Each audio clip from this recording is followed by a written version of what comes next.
les voix de la protection sociale. Bienvenue dans cette deuxième saison des Voix de la protection sociale, le podcast qui vous plonge au cœur des métiers d'AG2R La Mondiale et des défis de la protection sociale. Protéger la santé de nos 15 millions d'assurés, mais aussi sécuriser leur patrimoine, leurs revenus ou encore les accompagner dans la préparation de leur retraite, les défis de la protection sociale sont multiples. Pour les relever, ce sont 15 000 collaborateurs qui œuvrent au quotidien. Ils sont gestionnaires, conseillers clientèle, commerciaux, actuaires, chefs de projet ou encore informaticiens. Leur point commun, le pouvoir d'agir, faire bouger les lignes et répondre à tous les besoins de la protection de la personne tout au long de la vie. Après une première saison riche en témoignages et découvertes métiers, c'est avec un immense plaisir que nous vous retrouvons pour une nouvelle série de 4 rencontres inédites, placées, vous l'aurez compris, sous le signe du pouvoir. Pour ce nouvel épisode, j'ai la joie d'accueillir Élodie. Bonjour Élodie. Bonjour, merci de m'avoir invitée. Aujourd'hui, tu es parmi nous pour nous parler du métier que tu exerces donc au sein de la direction des systèmes d'information et du digital chez AG2R La Mondiale. Alors pour commencer, Élodie, on va instaurer un nouveau rituel ensemble. C'est que je vais te demander de te présenter de façon assez synthétique en me donnant ton prénom, ton âge, ton métier, la ville dans laquelle tu l'exerces et ton ancienneté au sein du groupe. Donc je m'appelle Élodie, j'ai 32 ans.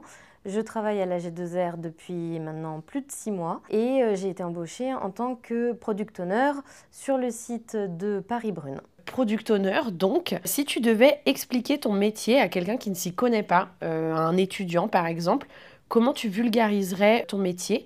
Alors pour essayer de vulgariser de la manière la plus simple, c'est un peu comme de la chefferie de projet. Tu fais l'intermédiaire entre les métiers, leurs besoins, leur expression de besoins et ton équipe de développeurs. On est vraiment l'arbitre entre les deux équipes. On va interpréter et traduire. Mon métier va être centralisé en fait en 2 points. On va aller écouter les besoins des métiers, les challenger ces besoins, les aider dans la maturation. Et ensuite, moi en tant que product owner, je vais être responsable de ce qu'on appelle la backlog pour les développeurs, c'est-à-dire que je vais prendre le besoin.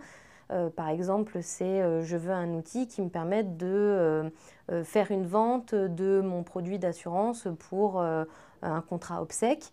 Et donc, un besoin qui est pour l'instant très générique. Moi, je vais aider le métier à maturer exactement leurs besoins et je vais traduire ça en gestes dans le logiciel et le traduire en ce qu'on appelle des user stories. Donc, je vais découper le besoin en tickets et user stories qui ensuite vont être présentés à l'équipe de développeurs qui vont prendre les tickets pour les développer et ensuite les mettre en production pour que les utilisateurs finaux puissent utiliser l'outil. De façon très synthétique, finalement, tu fais en tout cas le lien entre les besoins métiers et les besoins, on va dire, des développeurs en interne au sein du groupe. Et j'imagine que du coup, tu as une vision un peu plus globale, toi, sur l'outil sur lequel tu travailles. Oui. Le product owner, il a la responsabilité du backlog, il a la responsabilité de la vision produit.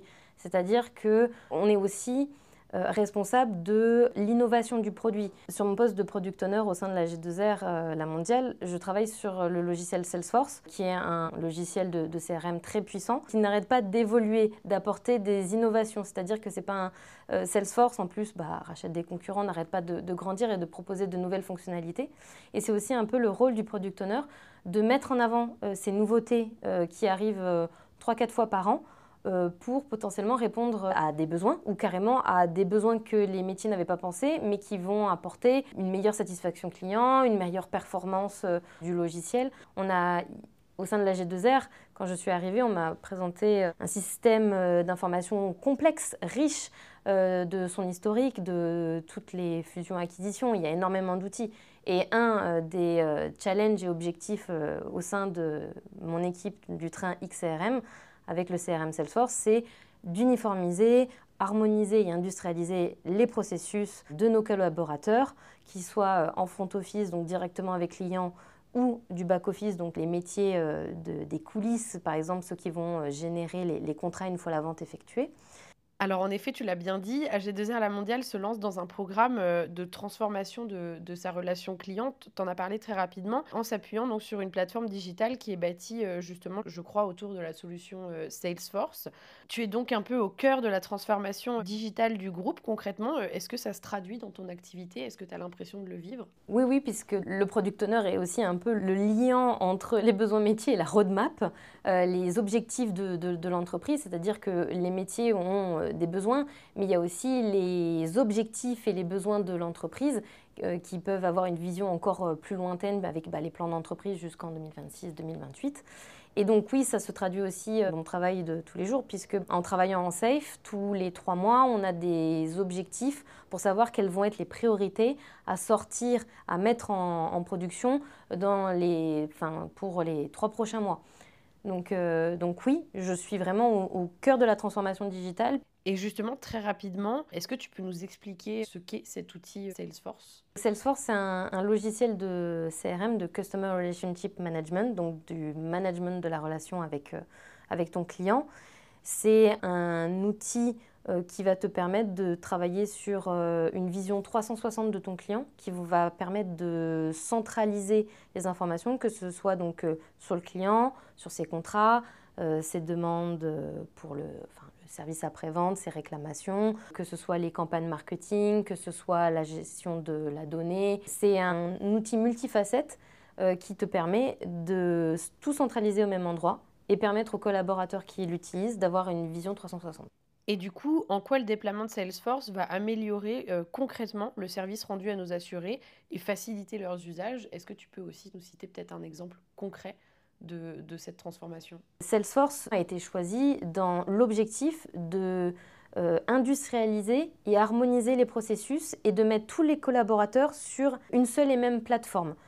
Donc, ne serait-ce qu'atteindre cet objectif que tous les collaborateurs travaillent sur le même outil, avec la même vue, ça ne peut qu'aider la satisfaction client parce qu'il n'y a pas besoin de se perdre dans une multitude d'outils. Un client qui appelait et qui avait un interlocuteur qui disait « Désolé, je n'ai pas les droits dans l'autre outil, où est votre information, votre contrat ?» Là, normalement, avec Salesforce, ça ne pourra plus se passer. Ce sera « Oui, je vois vos informations, tout est au même endroit. » Bon, une petite révolution finalement pour un acteur historique, comme tu le dis, d'AG2R La Mondiale, qui du coup se met en route en tout cas vers sa transformation digitale au service de la relation client. Tu exerces donc une fonction qui est très transverse puisque tu es amené à travailler avec des développeurs, des prestataires, des clients internes j'imagine, mais aussi donc différentes directions du groupe. Dans les métiers autour de la gestion de projet et dans l'informatique en particulier, on entend régulièrement parler des méthodes de travail dites agiles. J'ai l'impression que tu nous en as parlé un peu, tu as parlé de train notamment, etc. Est-ce que c'est une pratique qui est donc déjà implémentée au sein de tes équipes? Et est-ce que tu es accompagné par le groupe sur ce sujet? Dans le train XRM, on est bien déjà en train de travailler en mode agile. Donc l'agilité, c'est une méthode de gestion de projet. On a l'Agile Scrum qui est pour les plus petites équipes et ensuite on a le SAFE qui est normalement l'agilité à l'échelle qui permet en fait de faire travailler plusieurs équipes transverses ensemble de façon agile. Donc moi, je travaille avec une dizaine d'autres équipes au sein du train XRM. Eh ben merci Elodie en tout cas pour ce petit point sur l'agilité. J'aimerais maintenant revenir sur ton parcours. Est-ce que tu peux nous dire déjà comment on devient product owner et peut-être comment tu as justement été amené à travailler sur un outil comme Salesforce? Je sors d'une école de commerce où au départ, je m'étais vraiment spécialisée en marketing. Puis après, arrivé à la fin de mon master, j'ai été piquée par l'envie de découvrir le digital et le code. Et j'ai enchaîné directement avec un MBA spécialisé dans le digital et la technologie, ce qui m'a permis ensuite d'être embauchée dans une boîte de consultants où par vraiment pur hasard, en fait, on m'a fait découvrir Salesforce. Et parmi les auditeurs qui nous écoutent, justement, il y en a certains pour qui ton parcours va résonner ou qui souhaiteraient éventuellement nous rejoindre en tant que product owner. Selon toi, quelle est la qualité essentielle pour exercer ce métier? La capacité d'écoute et je dirais le dynamisme et la résilience. Puisque nous parlons des métiers de l'informatique, j'aimerais que l'on fasse un détour par un sujet qui est au cœur de notre politique RH. Tu n'es pas sans savoir qu'AG2R La Mondiale s'engage fortement en faveur de l'inclusion et de la diversité. Nos actions sont d'ailleurs assez variées sur le sujet pour assurer à tous nos collaborateurs et collaboratrices une équité tout au long de leur parcours professionnel. Cela passe notamment par la signature de chartes d'engagement en faveur de l'inclusion, par la formation à la lutte contre les discriminations à l'embauche et les stéréotypes, ou encore une sensibilisation contre les agissements sexistes au travail. On peut donc dire que c'est un sujet cœur au sein du groupe. Et j'en reviens donc à l'informatique qui est notre sujet. On le sait, il y a beaucoup de stéréotypes de genre qui persistent encore dans les métiers du numérique et du digital, du fait notamment de la surreprésentation des hommes dans ce milieu, et ce, dès le cursus académique. C'est des représentations qui contribuent à ce que les jeunes filles s'autocensurent souvent sur ces métiers-là et ne se positionnent pas dans ces filières. Alors moi, j'ai regardé en 2021, et en effet, il y a une étude qui a été menée par une école informatique Epitech avec Ipsos, qui indiquait que seulement 37% des lycéennes envisageaient de s'orienter vers une école informatique ou même une école d'ingénieurs, contre 66% des lycéens, alors qu'à contrario, 56% de ces lycéennes se montrent intéressées par les métiers de l'informatique et du numérique. Alors moi, ma question suite à ce constat, c'est quel conseil tu donnerais à une jeune fille qui souhaiterait se lancer dans les métiers de l'informatique, du digital, du numérique? Pour moi, les métiers du digital, de l'informatique, de la technologie, de l'innovation, n'ont pas de genre. Mais par contre, comme tu l'as dit et comme le montre l'étude, c'est un domaine qui est quand même encore très majoritairement masculin et qui ne rend pas les choses faciles pour la jeunesse de se dire « j'ai le droit d'y aller, j'ai la possibilité de développer », alors que pourtant j'ai rencontré des développeuses dans mes missions qui étaient brillantes.